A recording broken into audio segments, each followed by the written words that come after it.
Within these pages, you will also find a series of links and exercises. These are by no means prescriptive, but simply there to give you some guidance around some of the areas and exercises you may want to include within your modules. The links are very much studies and research that has been done around how to embed employability. I've put these there purely to give you an idea of what other higher education organisations do.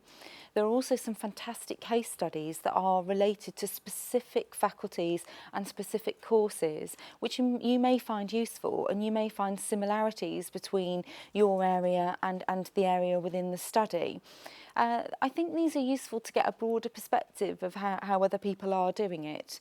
There are also some very good student profiles that are broken down by faculty and by specific areas, and these really break down the employability skills that employers feel that they will be checking for and be looking for in a particular student who studied a particular degree. I think these have use, but are perhaps somewhat limiting because there are some generics that a lot of employers will look for and that will go across the board for all students. So I would perhaps use this with caution, but it is a useful link. The other pages are around exercises, suggested exercises to bring out entrepreneurship and employability. They are just some suggestions that you may want to take forward and adapt for your area in particular.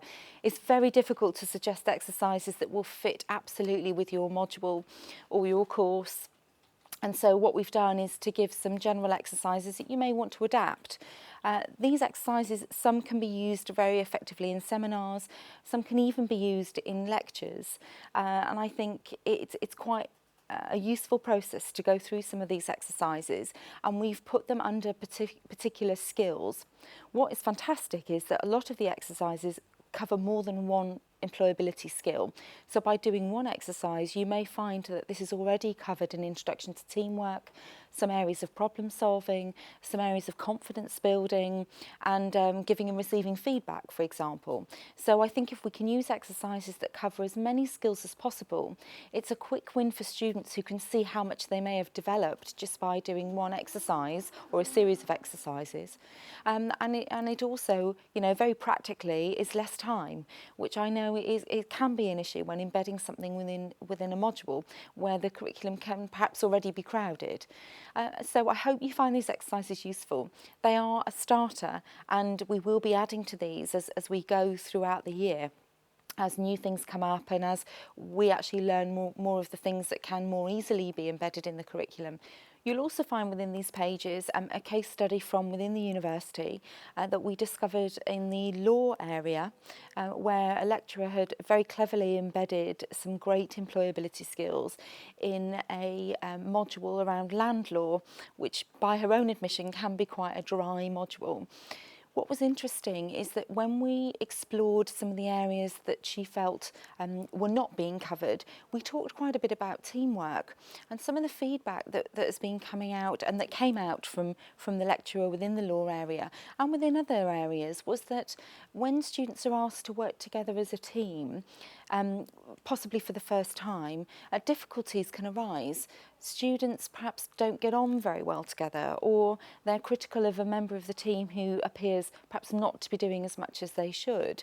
And when we explored this, we realised that when students come to university, they perhaps haven't really been taught how to work as a team. And yet the pressure may be on a student who is working as part of a team because they want to get the highest mark for their presentation, which may be assessed, for example. And so students go headlong into working as a team, potentially under a lot of stress and a bit of pressure. And we wondered whether it would be useful to develop an exercise that teaches students a bit more about teamwork. What does teamwork actually mean?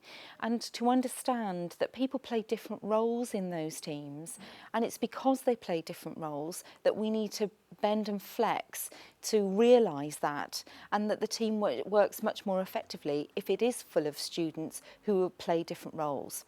What is very interesting is that employers often comment, and I've interviewed hundreds and hundreds of graduates, and when it comes to the teamwork question in an interview, the most common answer to this question, what role or roles do you play in a team, is I'm a leader.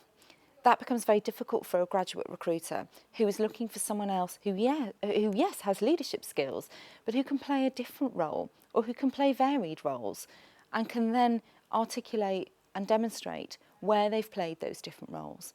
And students find that quite difficult to do because they've perhaps never explored that. They've never thought about the project that they did do at university and how they played one role doing one project and completely changed their role in a different project. And I think by delivering a short exercise where it highlights to students what teamwork actually means, is really useful and can set students up to perhaps do a much better project and also, of course, develop their employability skills. I think another area that came out that was very interesting was around giving and receiving feedback. Because what some lecturers have said to me is that when students are asked to give constructive feedback, and this came out in the land law module, which was so very interesting reviewing, was that they don't really give feedback. They may say, well, this was really good, or that area was really good, and then they move on and want to go on to do their presentation or the next group of students' presentations. And I think giving and receiving feedback has gone right up on employers' lists for what they're looking for, because particularly in graduate schemes, they're looking for students who are able to give and receive feedback as a way in which they're building them up as a potential leader and manager within the organisation. So again, a short exercise can be delivered that shows students how to give and receive feedback well. And I think by showing students that feedback is an absolute necessity in life in order to help you move on, gets them to think about it in a much more positive way. I'm not for 1 minute saying that this isn't already happening, but I think by making explicit to students that they are learning how to give and receive feedback and how positive it can be, it may actually allow them to develop that throughout their time at university. And so when they come out at the end of that and are being interviewed by a graduate recruiter, that they're able to give a real concrete example of how they've done that in the past. So I hope that's been helpful. You'll find the land law case study within these pages.